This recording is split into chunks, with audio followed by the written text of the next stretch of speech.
Sorry about that. Too many buttons to look at.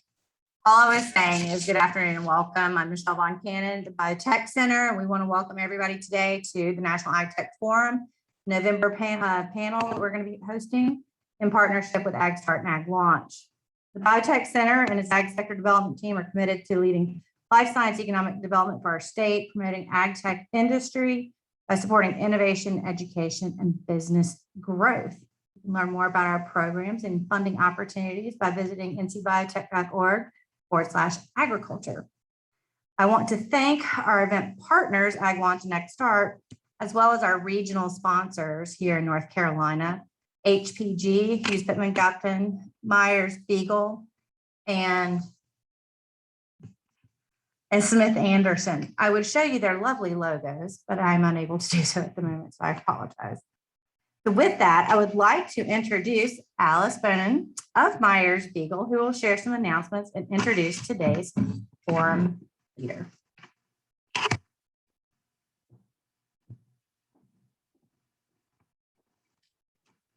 Good afternoon. As Michelle said, my name is Alice Bonin. I'm a partner with the law firm of Myers Beagle. We have been a sponsor of this event for quite a while now. Myers Beagle is an intellectual property law firm that primarily focuses, primarily focuses on patent law. We serve a wide range of clients, including universities and corporations of all sizes, and have attorneys that also cover a wide range of expertise, making us well suited for assisting with complex inventions, including those coming out of the ag and food sectors. So I hope that if you should find yourself in need of assistance with IP matters, you'll reach out to us. Before we get started with today's program, I've been asked to provide a few housekeeping notes. Today's program will be recorded and posted online within the next couple of days, so please check back on the event website or at it says, I guess, ncbiotech.org/events. There'll be Q&A at the end of the program. For our virtual attendees, please include your questions in the Q&A tab you see below. For those here at the Biotech Center, you have, it says these two microphones, right here and right there, that are on either side of the aisle for your questions. For those online, please make sure you review other questions already listed and quotes, thumbs up, those you'd like to see promoted in priority as they will be addressed first. Please reserve the chat tab for host announcements or questions about Zoom difficulties. Please refrain from directly messaging speakers during the program. And finally, there's an event to be hosted by AgLaunch that is planned for December 8th. There are no details yet, but look for that in the coming days. So today's program is entitled Soil, Cheese, and Unicorns, the Evolving Role of Fermentation in Food and Ag. This program will be focusing on fermentation applications in food and agriculture, technical challenges and opportunities, as well as scalability from idea to full scale. Dr. Giles is the moderator of today's panel, and I have the pleasure of introducing him. Giles received his undergraduate degree at Cornell University and went on for graduate training at NC State, where he received a master's in microbiology, and then he went on to Emory University, where he received a Ph.D. in microbiology and molecular genetics. Giles also attended the Fuqua School of Business at Duke University, where he received a master's, an MBA rather. Giles and his father, Dr. Jason Shih, co-founded BioResource International in 1999, and over the past 2 decades, Giles has successfully built and led the organization from start to scale up with focus on growth, innovation, and teamwork. Giles has a wide range of experience in entrepreneurship, technology development, venture funding, global supply chains, strategic partnering, and mission-driven leadership. Please welcome Giles.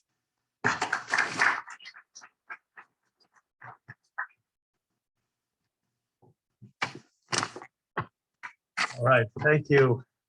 Take this mask off. It's really good to see everyone. in person that is here in the Biotech Center, and also those of you online on Zoom. Why don't I go ahead to have the panelists come join us on stage, and while they're coming up, I'll give you a little bit of a introduction to BRI, to myself, and why I'm here standing in front of you talking about fermentation. Okay.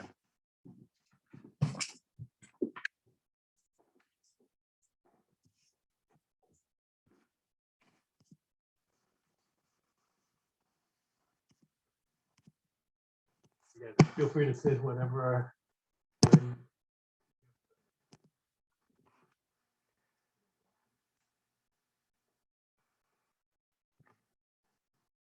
All right, so why don't we, we'll refrain from sitting in our seats until we go through this. So we don't want to block the slides. So this is all, everybody's kind of navigating this new world of hybrid and technology. And so thanks for bearing with us. So as Alice said, I'm Giles Shih. I've been managing BioResource International since 1999. I started the company with my father. We spun out of NC State. And we got into fermentation because our product is an enzyme that is a product of bacterial fermentation. And so we were early on in the process of scaling the company and scaling the business. And here we are now 20 years into this, and we've scaled the product and the process so that we're selling the product, the feed enzyme additive, globally to 45 countries around the world. And so where I arrived at, and why I'm here today to talk about fermentation is that, and why we're going to have some fun with this title too. You might be wondering, okay, what's the connection here? Soil, cheese, and unicorns. What are we talking about here? Fermentation has a long history in food and agriculture, including cheese and including beer, including bread, but also more recently in terms of products of fermentation like enzymes and probiotics. But even now, going into the future, the application of fermentation into food and food tech. And so what, I started connecting the dots when I was listening to a podcast. Pat Brown, the founder of Impossible Foods, was being interviewed, and he was talking about how their breakthrough was the expression of the heme, the plant heme, in a pichia system. And as I listened to that, I was like, pichia, we know pichia, we use pichia for fermentation, and it got me thinking about how other applications of fermentation besides our enzyme fermentation, if we know how to ferment products to ferment enzymes, how can we ferment other things like plant proteins or other probiotics or other applications? So that with the pandemic got us started doing some strategic planning. Nobody was traveling, so we were all like sitting around like, okay, let's plan our next 5-10 years as BRI. What do we look like in the future? And it occurred to us that we can leverage a lot of this fermentation knowledge and know-how that we have, as well as in this area, in the Research Triangle. And maybe we can build out a facility here, like a pilot facility, because we were getting bottlenecked in the scale-up process from going to bench top to the full scale. And so as we reached out to folks in the Biotech Center and others in the area, it seemed like there was a real interest and need for pilot fermentation. So I've continued to explore this topic and continue to have very fruitful discussions and look forward to the discussion tonight. With me tonight is my VP of Business Development, Brad Heidinger. So for those that are in the audience and in the park, please reach out to him during the networking, or if for those of you online are interested to connect with us, please do so. We're interested to see what we can do to help this area become a center for fermentation, not just for biomanufacturing and biopharmaceuticals, but also potentially in ag and food. So there's already a lot of a rich history there, and we look forward to building on that platform. So let me go ahead to introduce the panel. Michelle, do we want to go ahead and have them sit in front of the screen? Is that okay? We won't be blocking anything. That's just a backdrop. Okay, so come on up and I'll introduce the panel and then have them kind of talk a little bit on each of their kind of relationship with fermentation.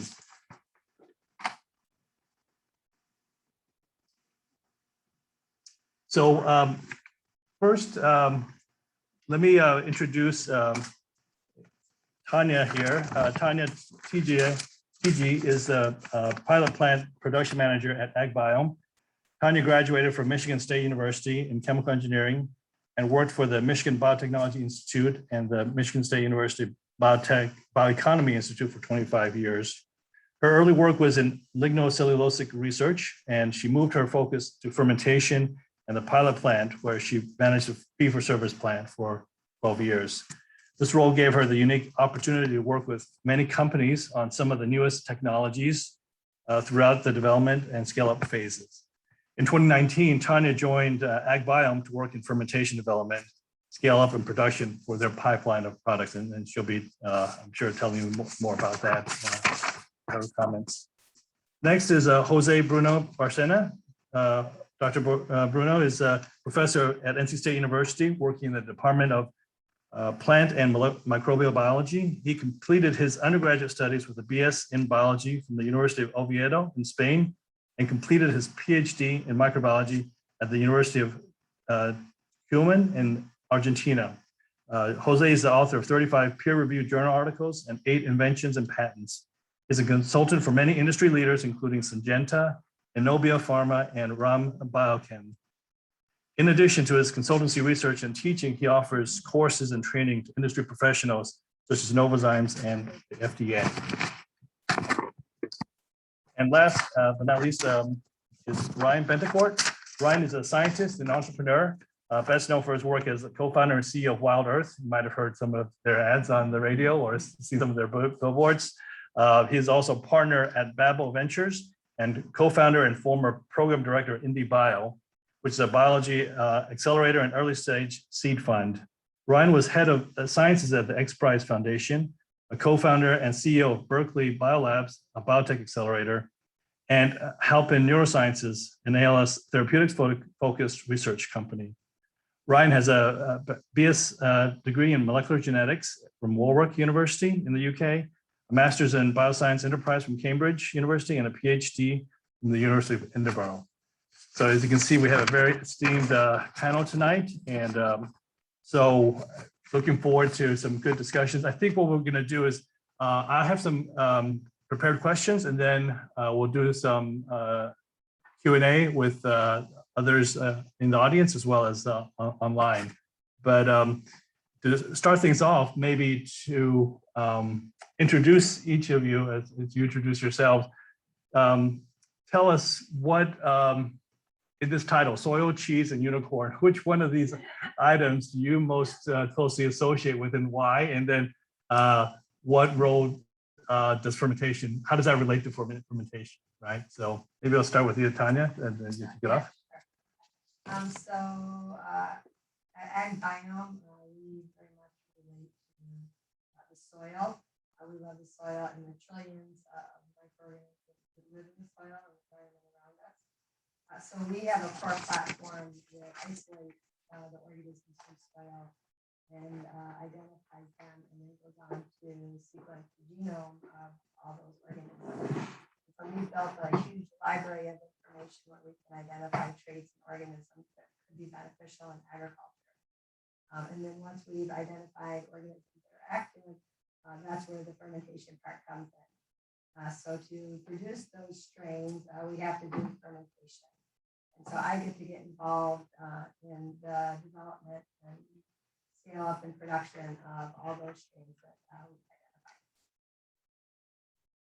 So you relate to soil, right? The soil component. All right, Jose. Well, thank you for the invitation. That's a great opportunity to describe what my career has been. So I think that I relate to cheese.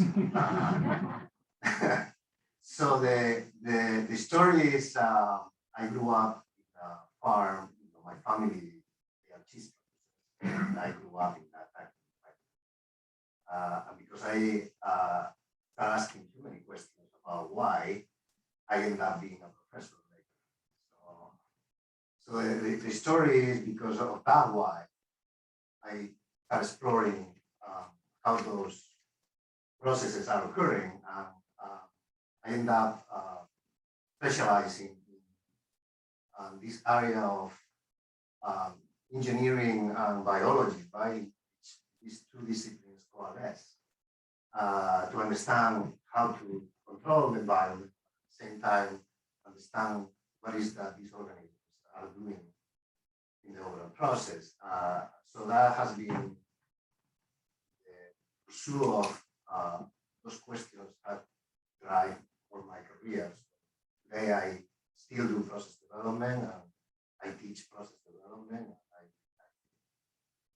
And I think that sometimes I can contribute to improve the processes of all. That's what we specialize. Jesus, for Jose. Okay, so Ryan, so that leaves you. Yeah, so I by the way, full disclosure, I dropped out of my PhD, so I guess third time lucky, right? That was my third degree I dropped out of. So I love being at the bench, but I think I'm a little bit better an entrepreneur than I am a scientist at the bench. So I relate to unicorns, right? And so I basically spent the last nearly decade building science-based businesses, everything from future food to gene therapies, cancer therapeutic companies. I've been able to build, angel invest, pre-seed invest, or venture invest in over 150 companies, often being the first check into those companies.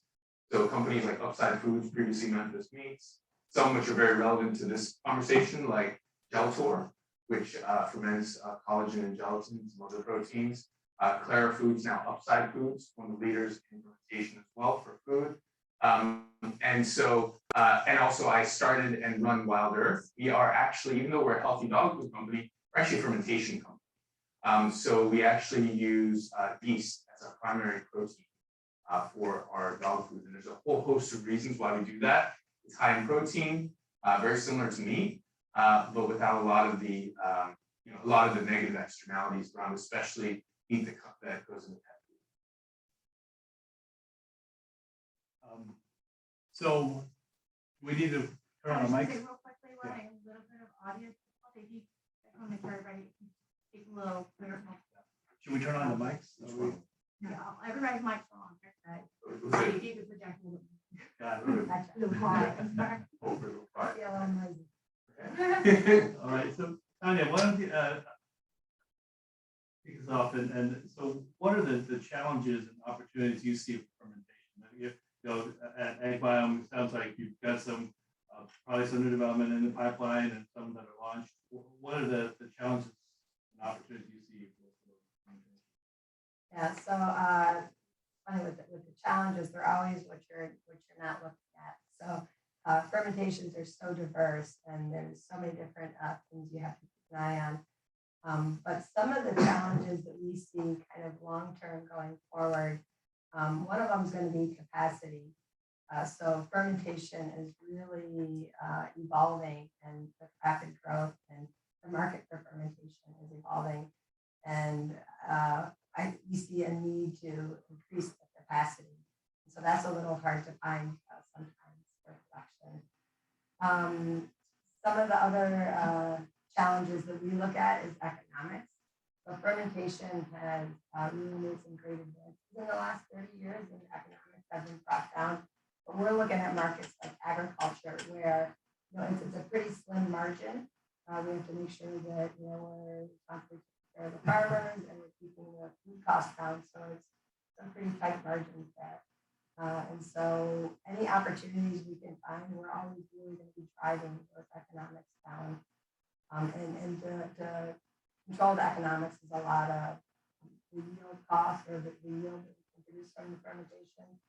Those are definitely in our focus to improve yields and get those up. What do you see as the constraints? I know you see, I work with a lot of clients, or work with a lot of researchers in this space. What are the constraints, the challenges? Well, I guess the microbiology discipline plays a critical role in this movement process. For what I have seen in the past, that has been something that everybody has choose to ignore. I think that was easy to ignore the fact that you are actually trying to proliferate different types of organisms, and everybody's right.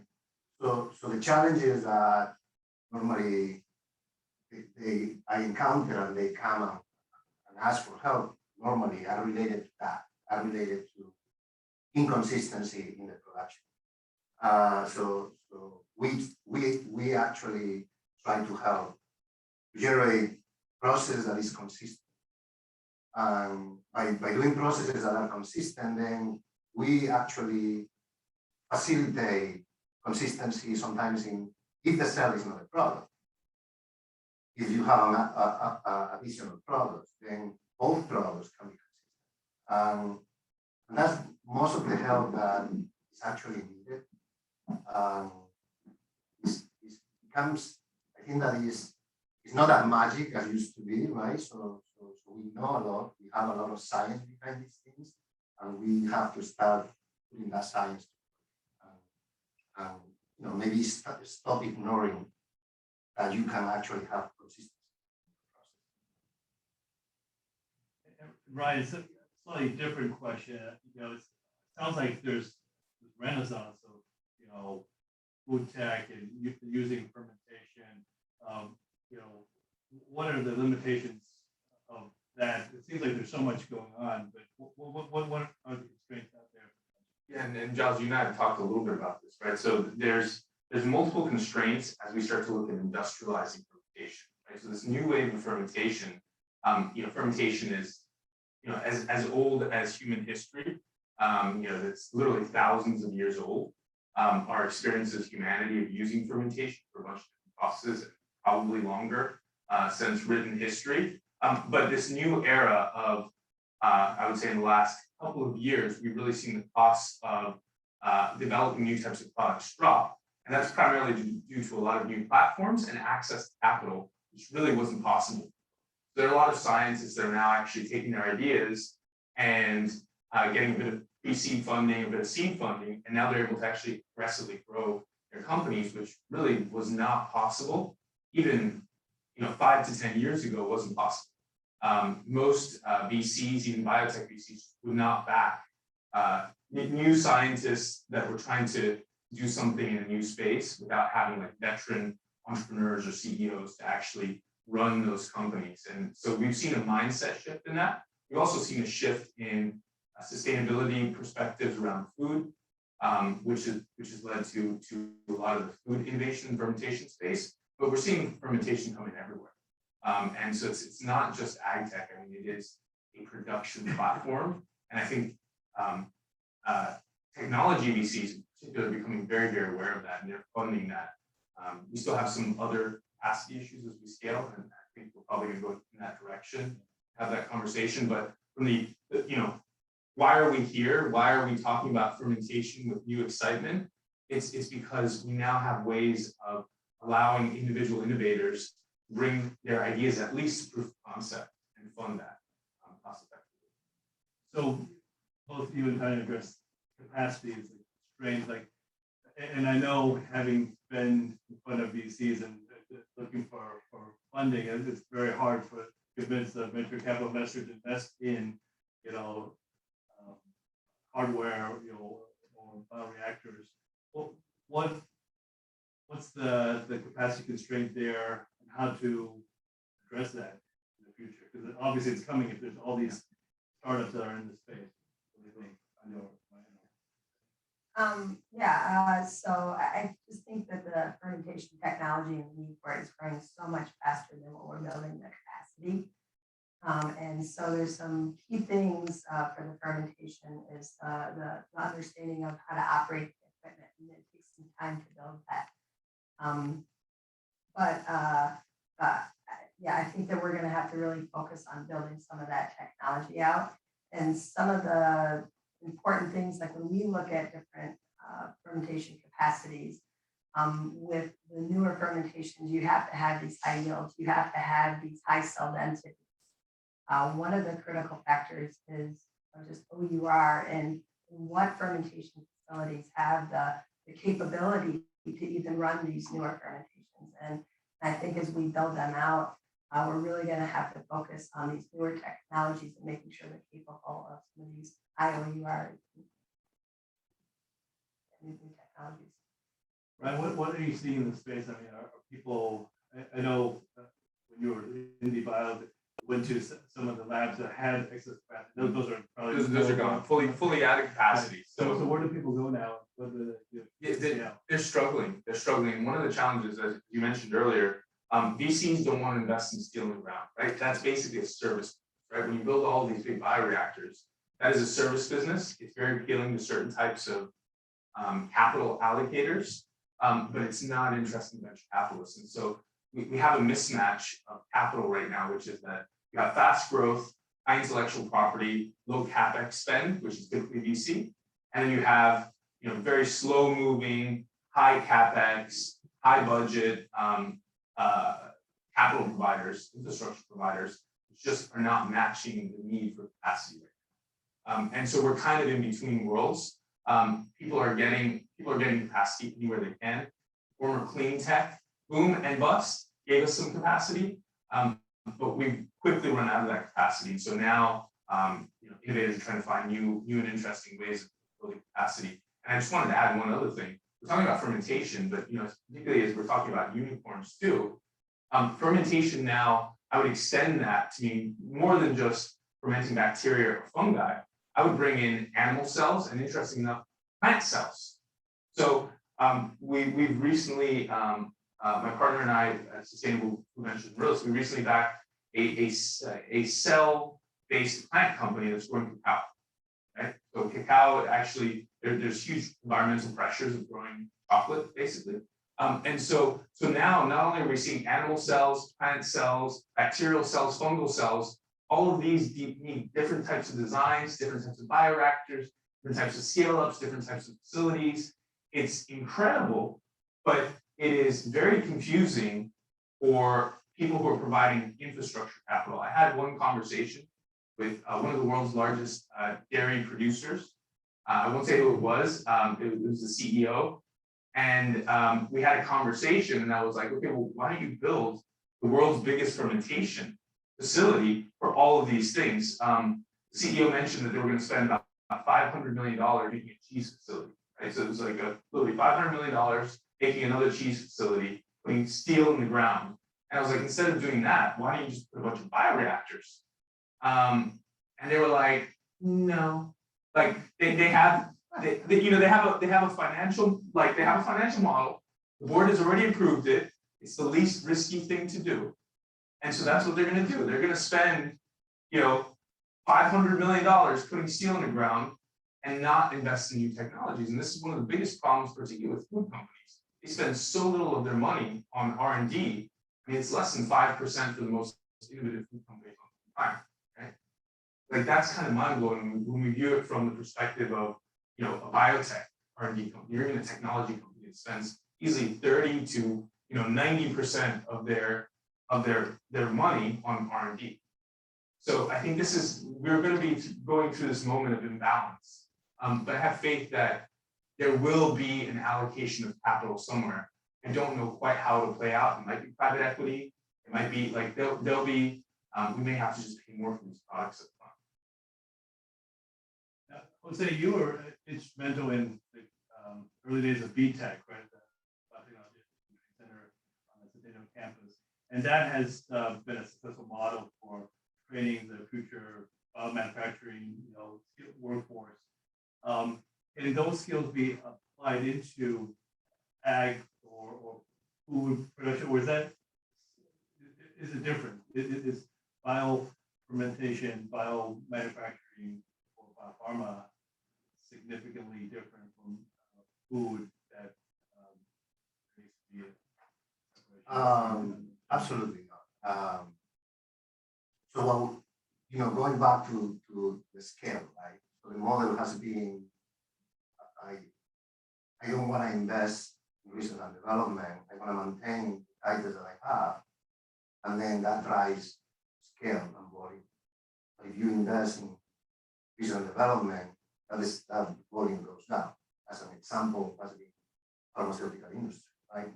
So the companies that were building huge reactors, they don't exist anymore. So everybody has increasing titles and reduced volume. Now, if you go that model and you need good trained personnel. So when you are training for understanding technology and you are training for understanding how not only operate, because that's kind of a, an easy hanging fruit, you pressing buttons, that you need to train to the students to understand what is happening inside the plant.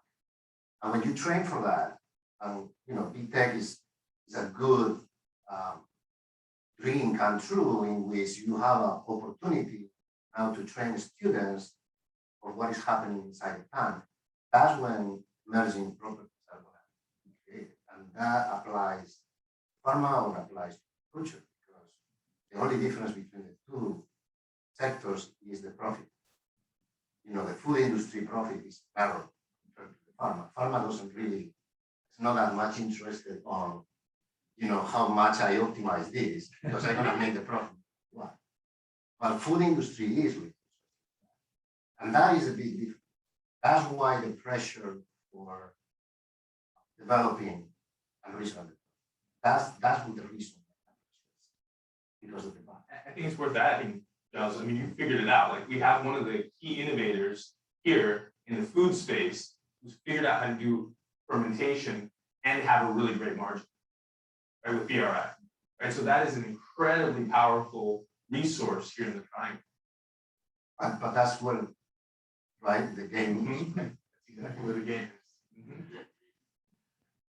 Yeah, it seems that the technology could be the skills are applicable, whether you're fermenting biopharmaceutical products or fermenting an enzyme or a microbe, but it's the margins. And so how do we create the right incentive and right business models? And AgBiome seems to have landed on a pretty good formula, right? You've got products developed and launched, but you also have a very active R&D engine. Tell us a little bit more. Yeah, so we fundamentally have two really important pillars for AgBiome. One is our the library of information. Like, we have a data science team that is able to mine through all this genetic data and really more efficiently find these traits in organisms that are beneficial. And so that really helps us streamline the process. And it also provides traits that could be useful to other industries that we can have business relationships with. And then in addition to that, we have our pipeline of products, which, so right now we have one fungicide that's already out on the market, and that's been out for a couple of years now, and that's very successful. And then we, using that, the organisms that we've isolated, we have a full pipeline of products. And so we have a second product coming out next year, which is fungicide with productivity.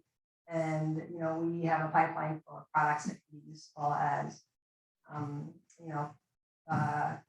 bioherbicides, insecticides, nematicides, and biostimulants. And so we're really relying on our products that we spend a lot of time developing those processes to make them economical.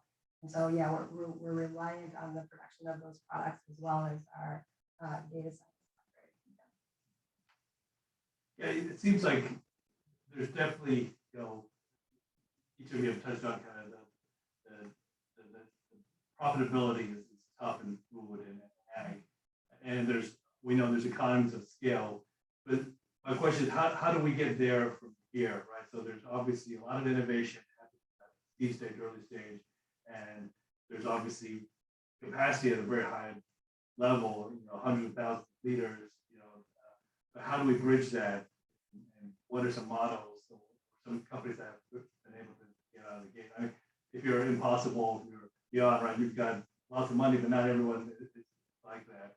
Ryan, what are your Yeah, thoughts? even Impossible. So this is really interesting. So Impossible themselves really struggled. When you go and talk to the early team members and Pat Brown, the founder and CEO, he'll tell you that their journey has been really difficult. Engineering these yeasts to actually produce this heme-like compound was actually really difficult. And so they had this problem of increasing yield.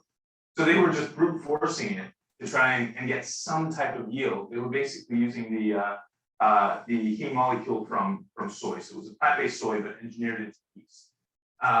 And so what they ended up doing is they got the yield up as far as they could. And most recently I've heard, and I haven't had this confirmed, they're now moving into soy. They're going to start making these proteins actually in engineered plants, right? So there are different ways, there are different approaches where we can be kind of smart with how we scale.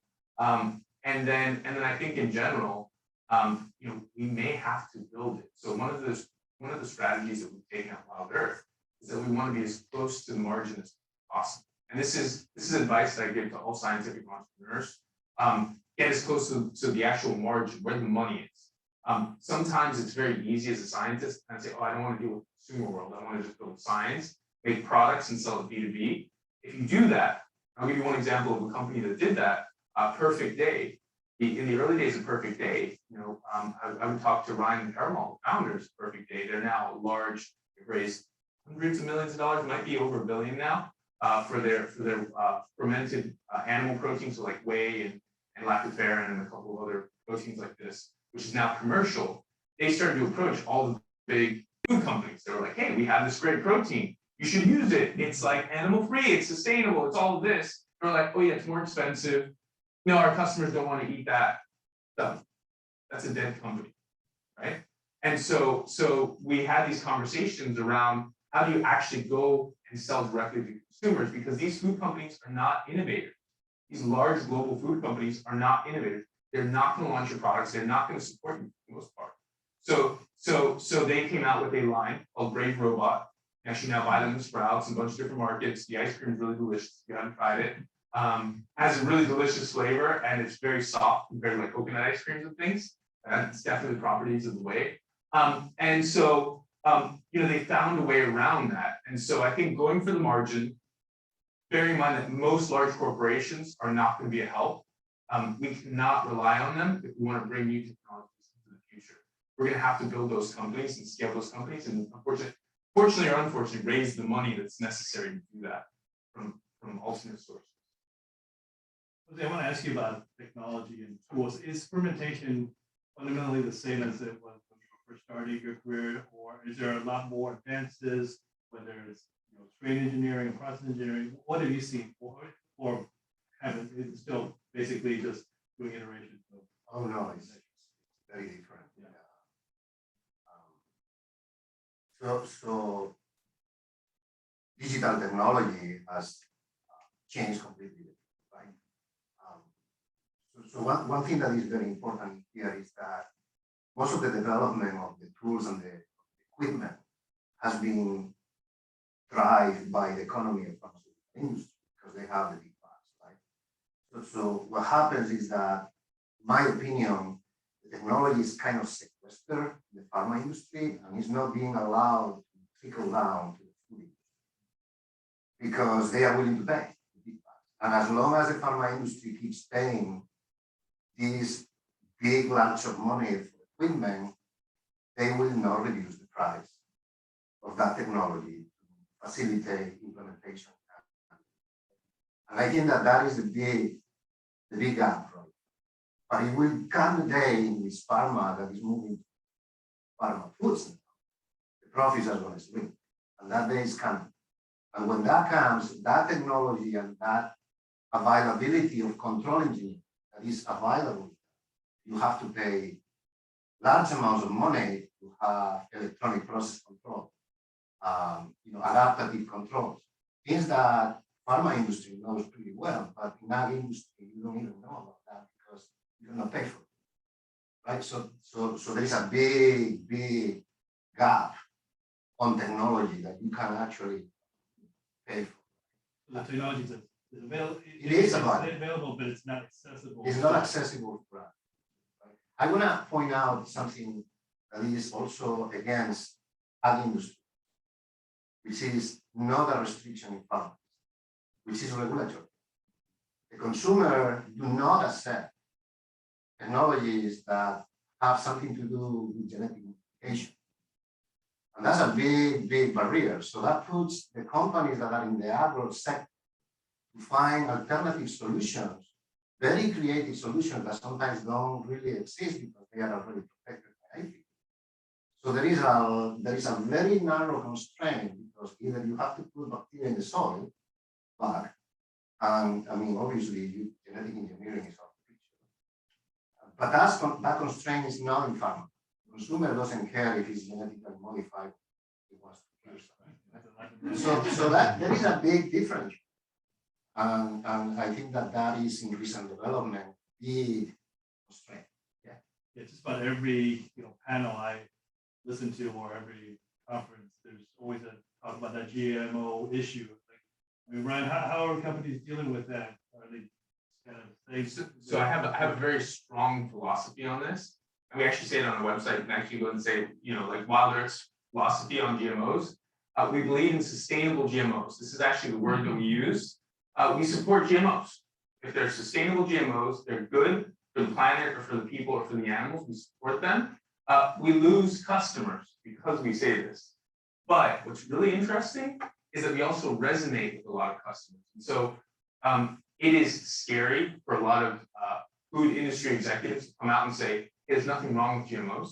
It's a really scary thing to say because of the backlash that comes. When you look into that backlash, and I have, you find that it's a very vocal minority of people that are like vehemently against GMOs. And when you drill into it, they're not really quite sure why they're against GMOs. And it's it's everything from like it changes the vibrational frequency of your DNA when you eat them to like I've literally had this conversation and I'm like, based on what science, doesn't matter, gives you cancer, the flawed study that was done with the rats, which keeps getting pulled out. And so, I think it's our responsibility, and this is why I want to be near the consumers. And I am. I'm near 40,000 of our consumers across the US with WildEarth. We have those conversations, very honest conversations. And occasionally I'll get an email with, you're a horrible person. I am never feeding my dog WildEarth because you fill your product full of GMOs. Don't, right? But like, we are not against GMOs. And so I think that there's somewhat of a shift. We still have the very anti-GMO people. It's a choice. It is actually a choice in how you market and sell your products because the US is actually very friendly to GMO, even GMO foods. And I mean, Perfect Day's been having a great time selling their products. That is a product of genetically modified organisms. And how about what is your approach to Yeah, so right now in agriculture, there are no GMO biopesticides that are approved for use in agriculture. So that's something that, as Ryan said, we have to work with the communication. We have to work with defining these GMOs, and the opportunities with GMOs are really amazing.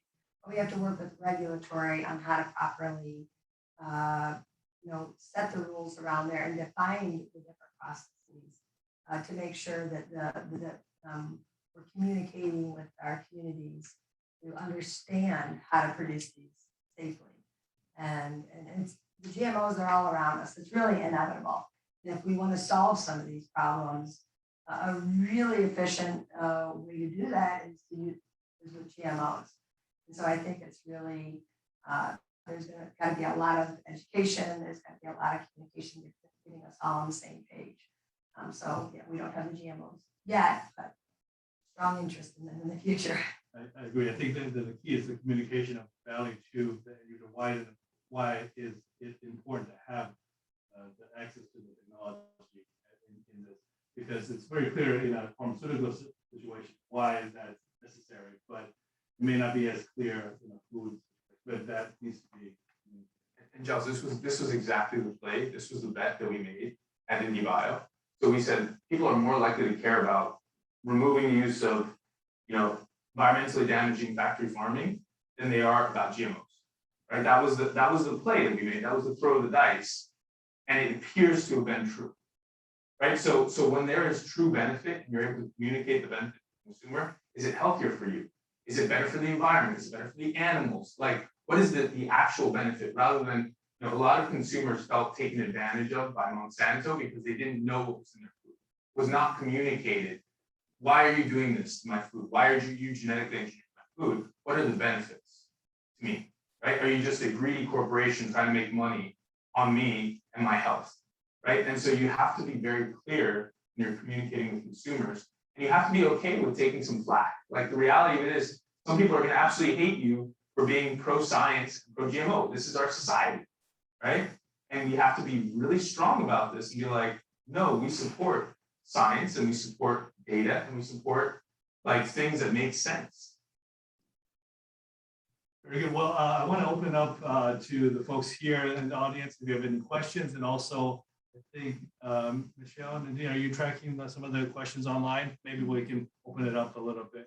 So first, anybody here? We've got 2 microphones here. Feel free to jump up and ask a question for the panel. Be shy. Well, I do have one from the online from Conway. I have an issue with using the term factory farming. Most farms in the US are family farms. Incorporate due tax issues and liability issues. Oh, this is a statement. I'm sorry, I did not go with it. My apologies. He's hoping we could not use such wording instead of define what. Yeah, and that comes up regularly. You know, I use the term because I think people who've seen factory farms know what I'm talking about. These are high concentration feedlots that feed into slaughterhouses. So I know that the industry does not like it, right? And I know I'm in an AgTech forum. We have a lot of people from the industry. The reality of it is, and I say this often, factory farming will be extinct by 2035. It will. The technologies that we have for cell-based meats, fermentation, and for plant-based food products will lead to the bankruptcy and extinction of these old technologies. Technology always wins. How do you really? Yeah. Check out the report, Disrupting the Cow. A lot of great data there. They actually have projections on when and how that'll happen. I mean, we're already starting to see bankruptcy of dairy farms. These are old technologies being replaced by new technologies. I think ag as we know it will be different. Whether Ryan, I've talked about this. I think it's going to be a matter of choice and a matter of, you know, options, and the market will play out. But it remains to be seen. It definitely is, you know, like there is change. What else? 100%. Massive.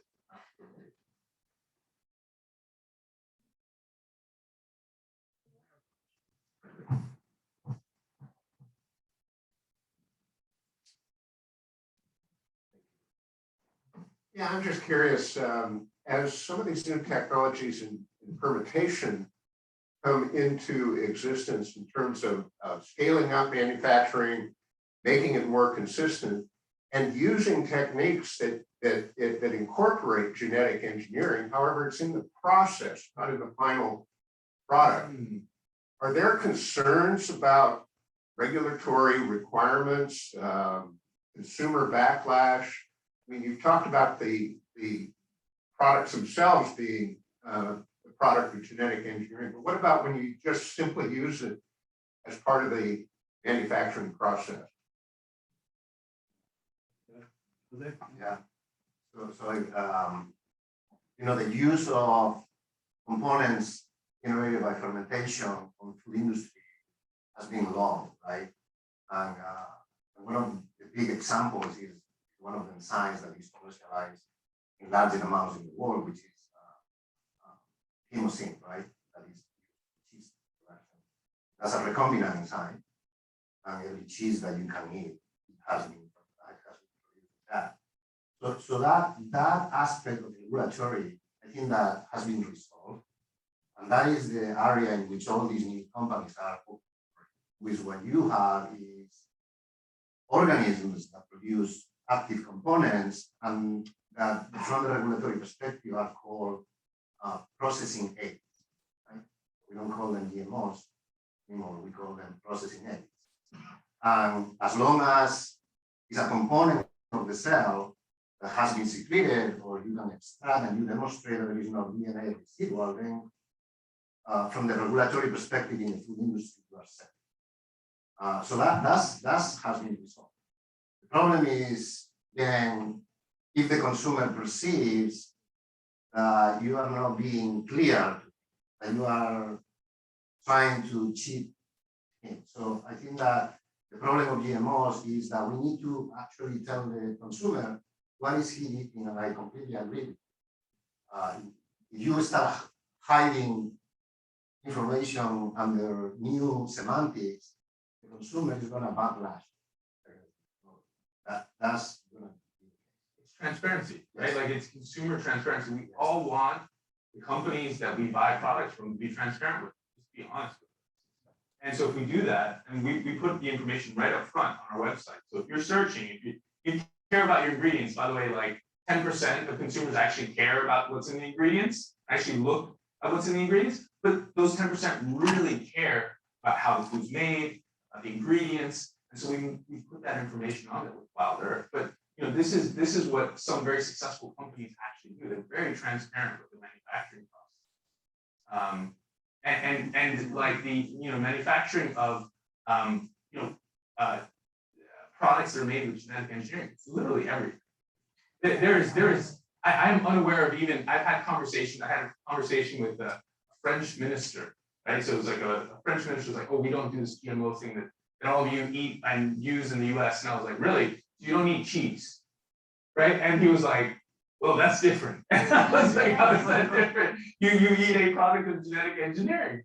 Like, you don't want to call it that, but it's microbially derived chymosin or rennet. Like, that's what it's called. Right? You look in the back of it, like, that's what it is.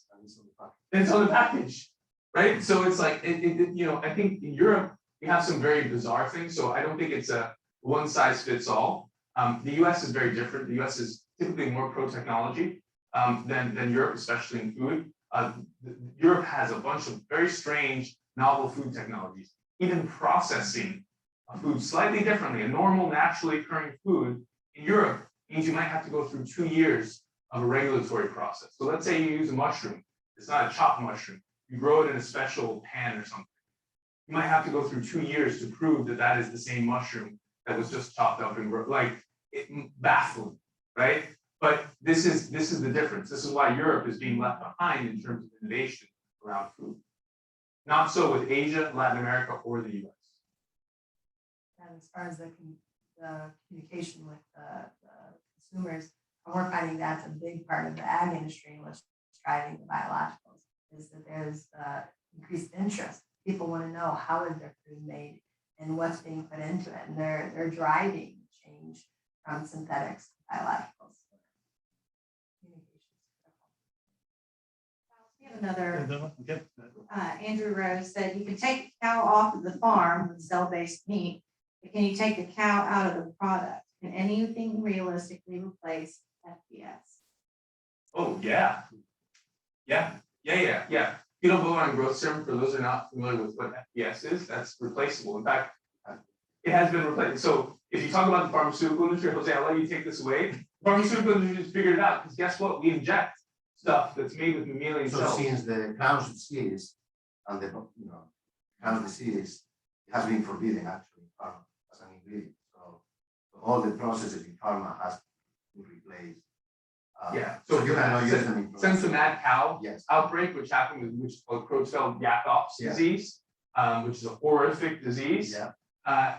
Any bovine ingredients wouldn't be allowed in the manufacturing process. So it's already been done. So Or in food. yeah, or in food, yeah.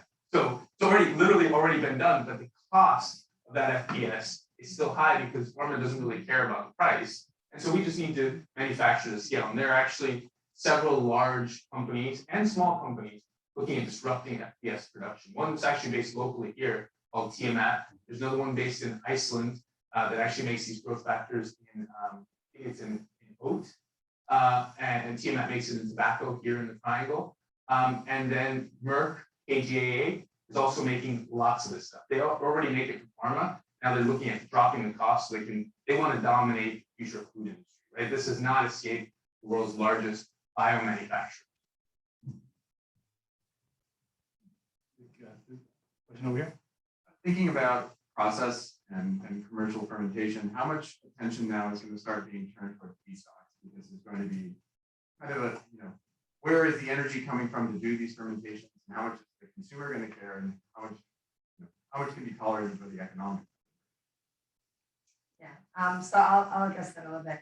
But I think the feedstocks, I mean, we're very attentive right now to what our feedstocks are, as they have a critical role on the economics. But also as we scale up these fermentations, especially in the ag industry where the market is so huge, we have to find feedstocks that can meet that demand. And so we're very much looking at these feedstocks, and right now we're not having any issues with them, but it's a critical evaluation for us. So I think that goes to the core of the initial question about we don't pay enough attention to the cells that we're cultivating. I mean, we need to start paying more attention to that, because if we pay more attention, then we will be able to design media that is adapted to every cell line, right? So the objective obviously is the minimum amount of components that you put there, the more that you're gonna save, right? Because to be honest with you, other than hardware, the cost is right in the composition. So there is an economical motivation.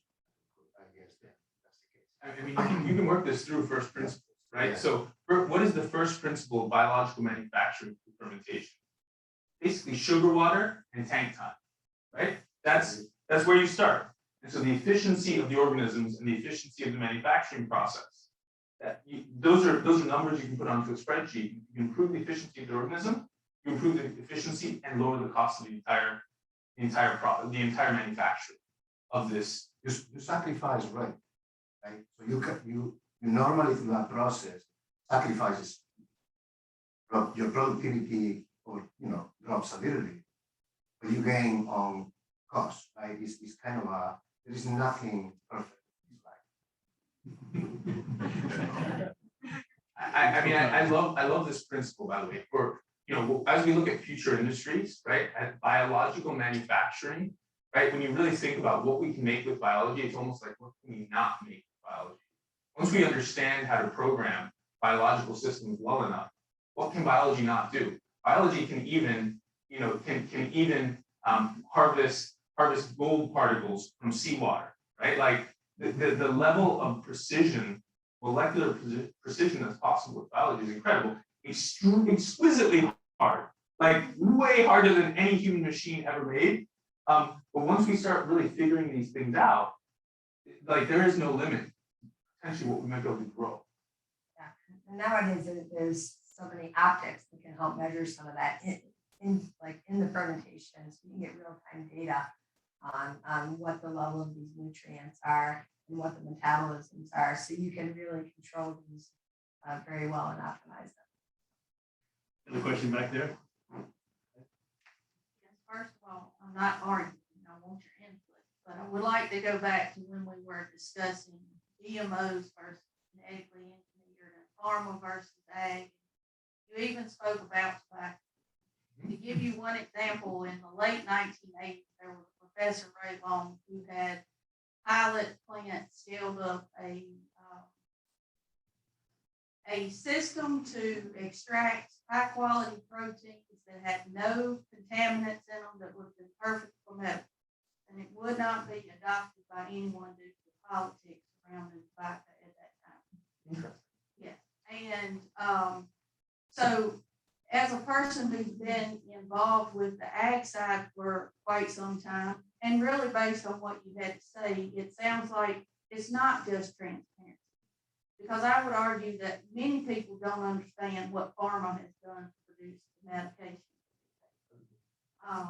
And also that it seems like for some reason there is a huge divide when it is a plant versus something else. So how do we bridge that divide, and how do you explain what has created this concept in people's minds of the difference between when there's engineering in the plant versus engineering in the process. I mean, that, I think a lot of people have tried to answer that. I don't know if Jose or Sonia, that is, It's all perception. Is we live in a world of perception. And depending on the timing you live, tobacco was not in a good spot at that time. So still, I don't know if it's a few years ago, I don't know if it's true today, but there is no research agreements accepted in state universities that sometimes involve tobacco companies. So, I mean, there is still that perception, right? So there is not tobacco, that research agreement accepted anything. and tobacco is a wonderful plant. Yes, I mean, it actually is a wonderful plant. it's well known, it's molecular, so it's a good tool, Yeah. but that's perception. Yeah, and I think communication is a big part of it, though, because somehow we have to educate people on really what GMO is and how it's existing currently, right? We accept it in our pharmaceuticals. Maybe we consider that science, but we won't accept it in our food. But both of them are going into our bodies. So there is a lot of In a education. different way, one case you inject in the bloodstream. So in one case you adapt it in the bloodstream, you are okay with that. I mean, the other case you eat it, and you are not okay with it.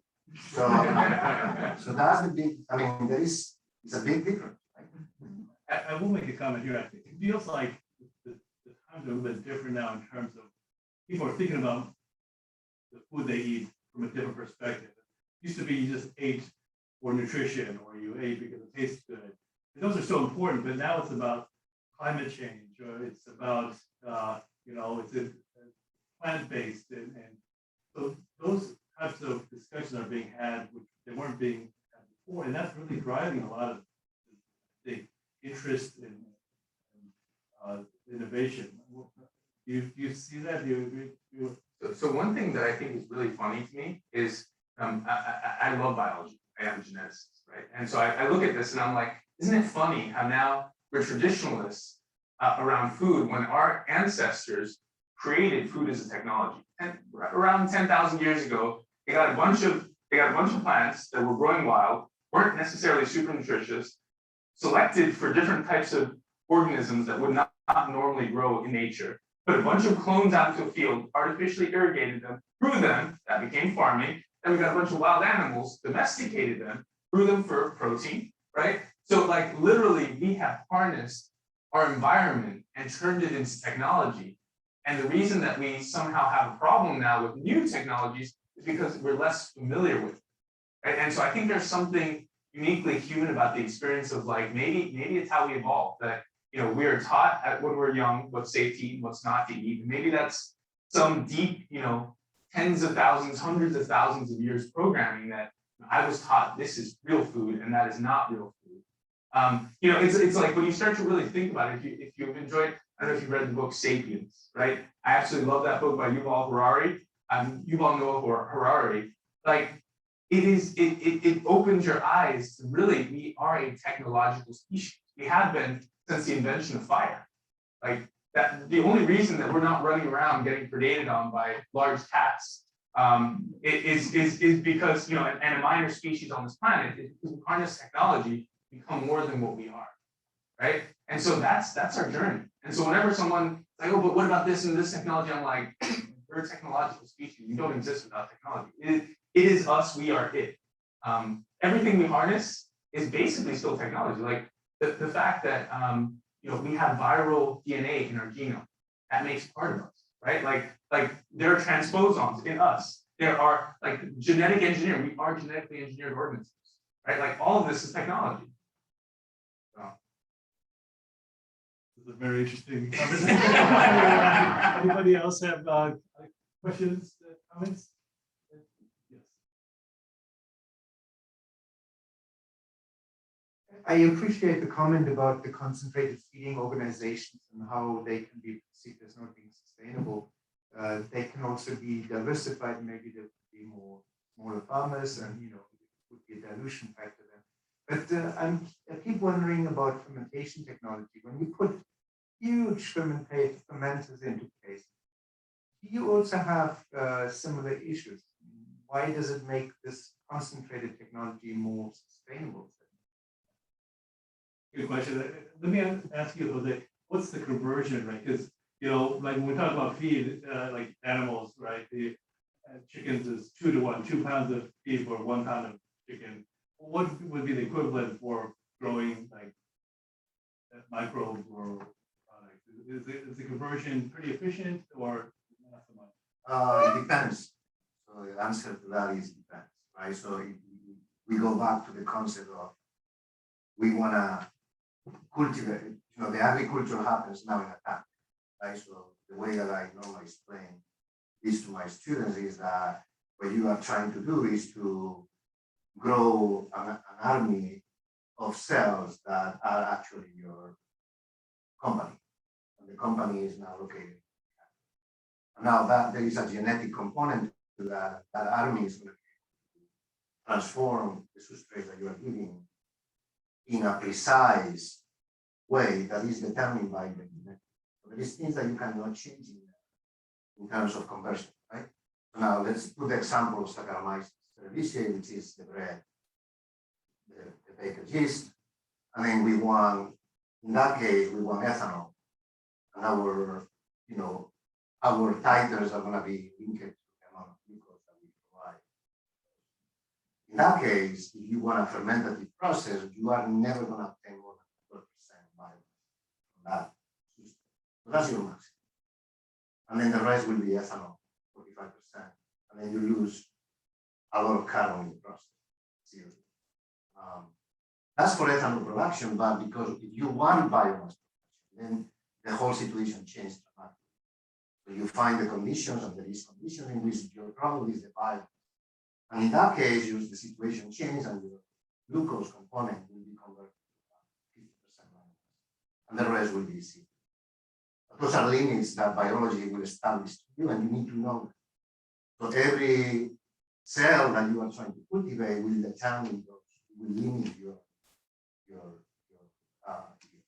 I hope that answers the question. I think that if I can try to rephrase the question, it seems like when we're trading one problem for another, right? From concentrated feeding organizations to a biofermenter that has, high concentration of carbon and a lot of waste. But I think that the waste problem is more limited, right? We are not now dealing with extra methane. So we are not dealing with leftover from those fermentations that is biodegradable. So all the components of those processes are components that can be reused or can be degraded. Right? So we are not introducing components that are environment so I think that is a big benefit of the process. And also you can concentrate more space. I think in general, like I've seen some of the calculations, and I apologize, I don't have the calculation in front of me, but in terms of reduced use of resource from land, water, energy, even calories, the efficiency of calorie conversion, it's something like a 90% reduction versus like concentrated feeding. If you're wanting to make protein, right? Something like that. It depends on the type of bioreactor that's happening and things like that. And so I think that it is more efficient. But one perspective, and I like to always share like kind of broader perspectives, the natural carrying capacity, and I remember reading this and blew my mind, the natural carrying capacity of the planet, of Earth, for normal humans who are hunter-gatherers, a couple million humans, right? If we don't do concentrated agriculture and use the technologies that we currently use, if we go back to living the way that our ancestors prior to farming and agriculture used to live, we're looking at about a couple million people.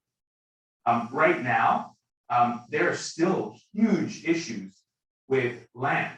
So if you look at Africa, there's still nomadic tribes that feed their cattle off of land. Literally, there are wars being fought over land, right? There is not enough space for people to have even concentrated or less concentrated feeding organizations globally.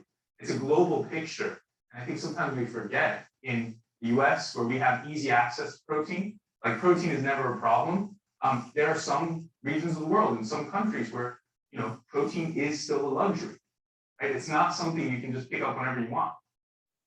It is still a luxury for many billions of people on this planet. So how do we feed them well?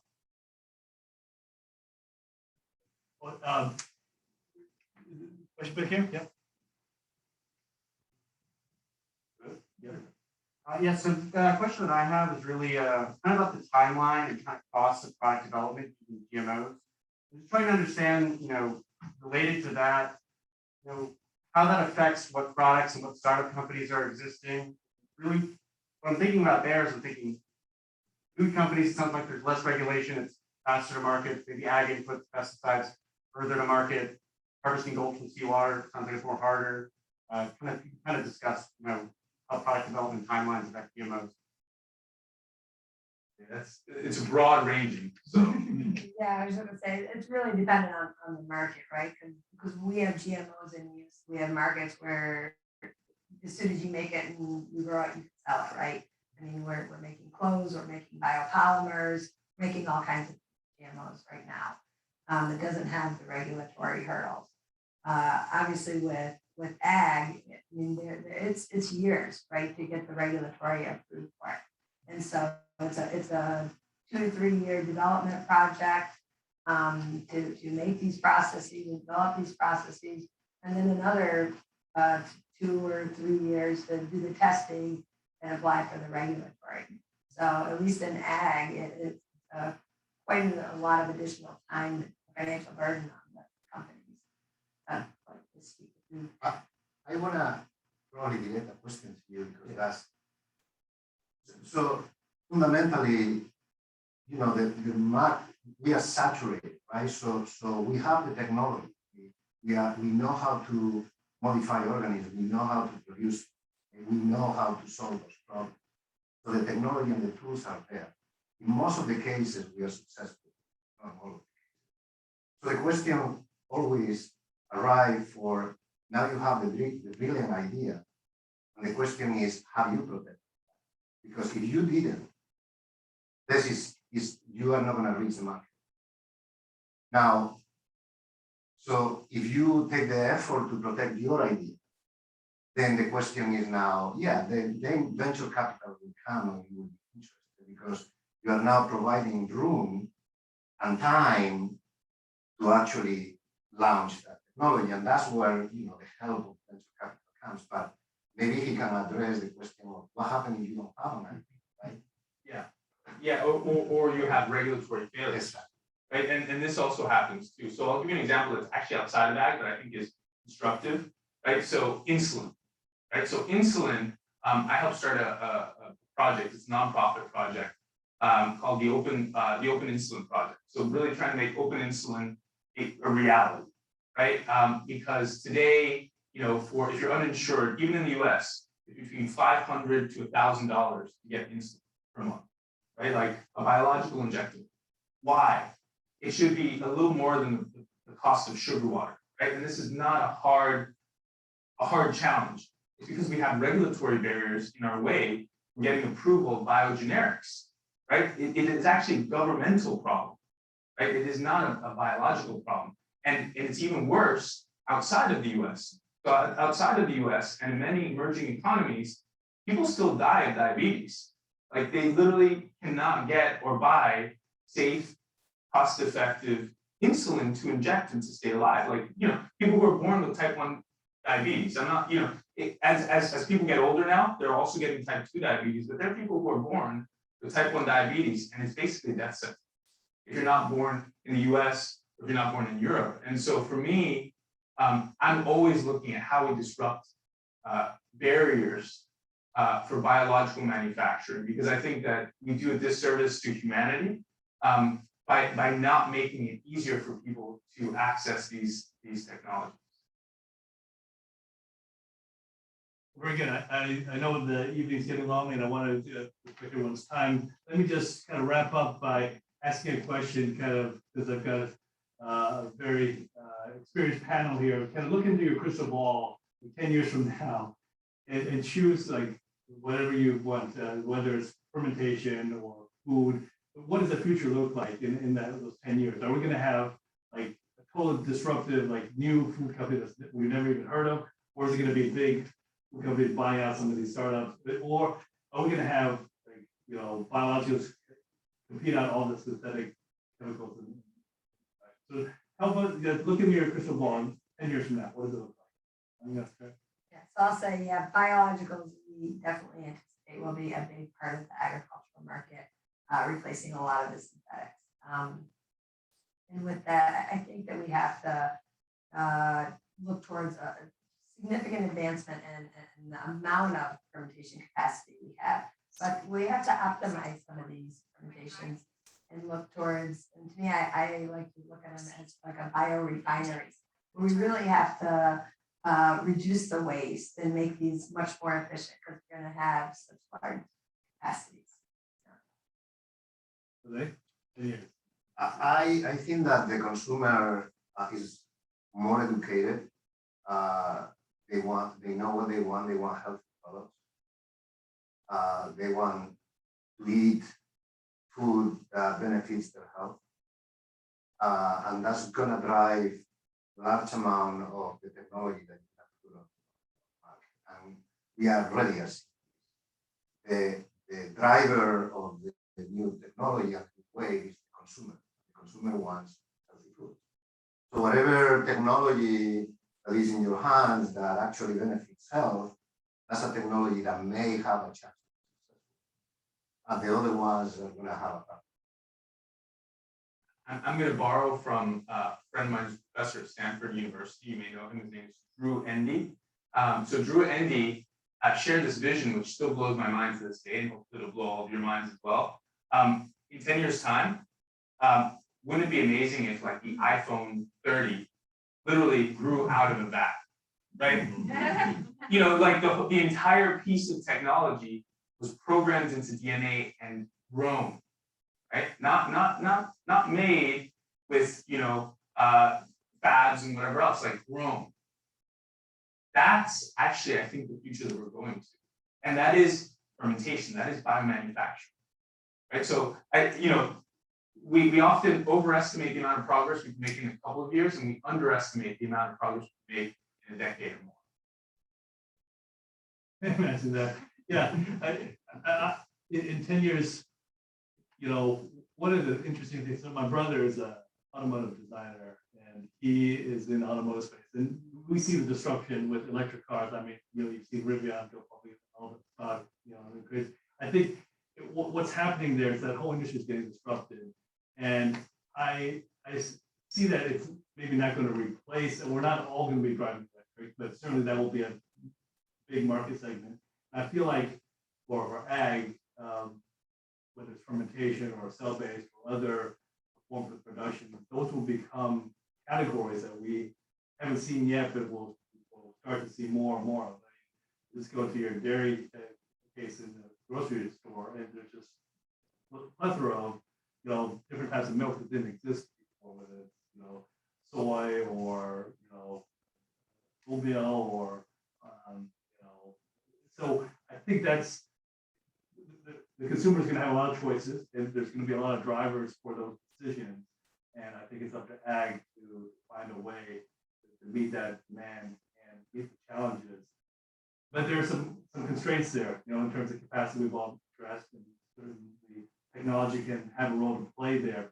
But also regulatory, it's going to be an issue because technology is scary to some people and needs to be regulated, and rightly so. But what's the right balance? I think this is a very interesting discussion, and thank you all for participating. And I want to make sure that we have time for this evening to do some more networking and see each other in person and continue that discussion. So thank you all. Thank you, Thomas. Yes, thank you. And also I want to say, Giles, thank you, and Brad, you both did so much to help really pull this topic together and make this program what it was today. So thank you.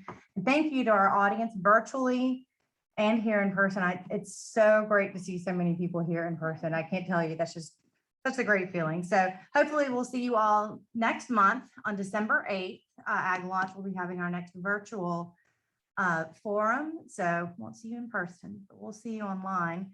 And then we'll next year be going back to our AgTech Professional Forum series, which will be 4 or 5, all in person, God willing. So be on the lookout for those invitations. And we at NCBiotech would like to wish everybody a safe and healthy Thanksgiving. In case we don't see you again until the new year, Happy New Year and happy holidays. And for those of you who are here in person, let's go have drinks on Smith Anderson, Myers Beagle, and HPJ. Have a good evening. Thank you.